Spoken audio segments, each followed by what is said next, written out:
sports app. Get excited. Back here with Antoine Walker. Paul George and OKC hosting his former team, the Pacers, last night. The All-Star forward stepped up big time, scored 31 points to help the Thunder win. They did have to go on a 24-0 run to do it, though. So OKC has won just 2 of their last 7 games, now in 7th place in the West, 1 game ahead of the Spurs. Twan, how serious a threat are the Thunder out west? This is a tough one because you don't know which OKC team you're going to get. You don't know which Paul George you're going to get. Paul George needs to be an MVP candidate, not an all-star. Yeah. You know, he needs to play at the level that he was playing at early in the season where we thought he was really in that conversation of being the MVP. But I think in the 7th spot right now is a good spot for them to be in. I think they will give the Denver Nuggets everything they can handle. I think they will have a legitimate opportunity to beat the Nuggets.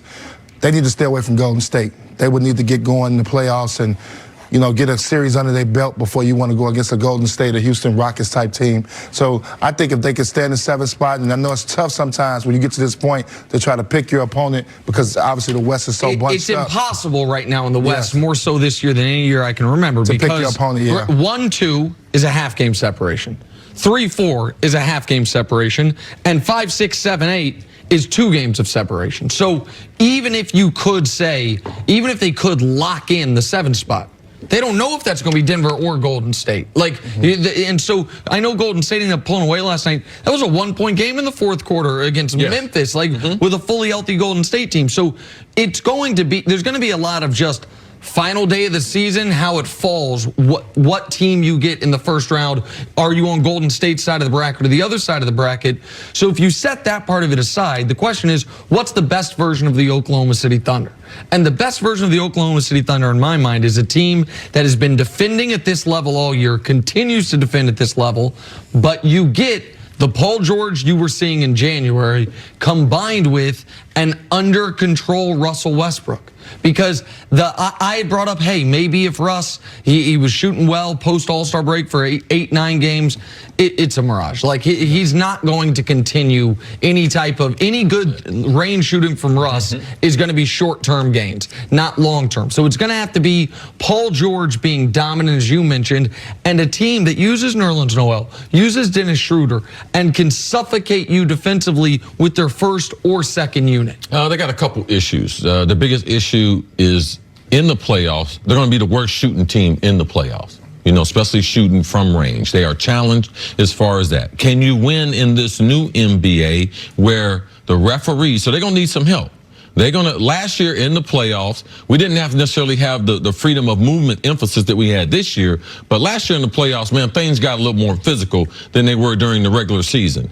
Are the referees in the NBA going to allow them, especially if it's Golden State, to handcuff them in that first series? I believe the best matchup is Golden State, that they could try to rough them up. I don't believe the matchup with Denver is a good matchup for them. Can the worst shooting team in the playoffs, can they really make a mark in the playoffs? Because you don't know which team you're going to see. And as far as Paul George, not to make an excuse for him, but he's really struggled with his shoulder injury. So he struggled shooting the basketball. He hit that typical wall that we see with 10 to 15 games left. We thought James Harden was going to hit, but we got James Harden dropping 50, dropping 60, showing us a video after the game. But Paul George, he has, not to make an excuse, since he was in that MVP conversation, he's run into a couple things from a shoulder standpoint that have really hampered his game. And let me add to that. My question mark with the Thunder is the others.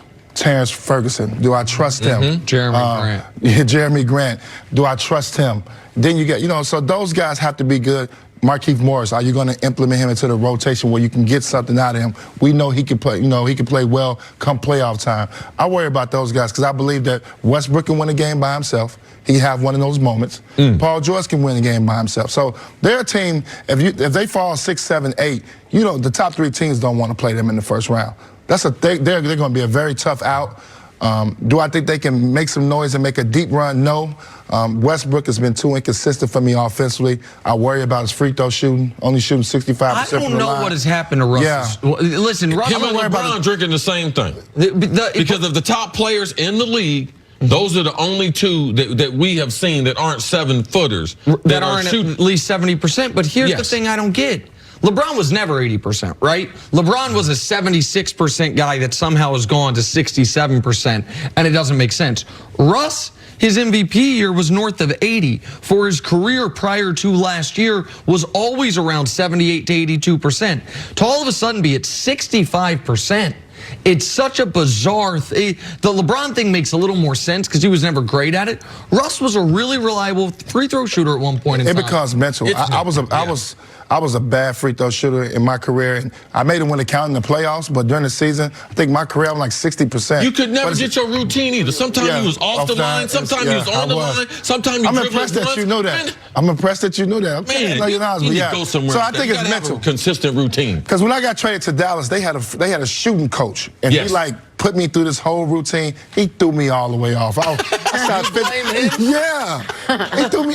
I haven't been the same since then.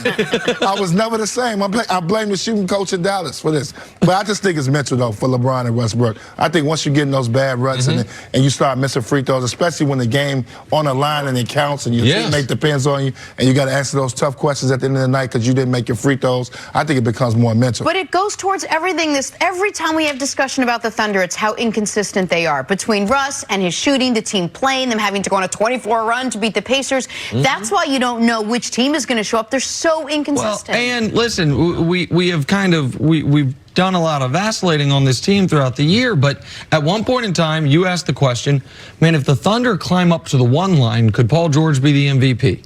That was the peak of their season. They were, I think, 3.5 games out of first in the West. Paul George playing the best basketball of his life. We were talking about what a great move it was for him to stay. Now we're 6 weeks later, and it's like, are they going to be one and done in the playoffs again? Is it 2 years of Russ and Paul George? That's how that. One of our biggest problems is what we saw, because we saw Paul George, we saw him dominant, we saw Russ take that second seat. But our other problem is our friend Vinny V, who sat here. He was like, I talked to Golden State Warriors, and they are afraid of OKC more so than Houston. And it was like, well, man, he got that from the Warriors. So we include that in the show. So that's a part of it. Yeah. All right. Antoine, thanks for hanging with us today. Appreciate Have a great day. Coming up. What's his name? Mike Tomlin I'm speaks looking out for on him Big right Ben. now. Here's That's my next career up for versus free throw first. line. I would allow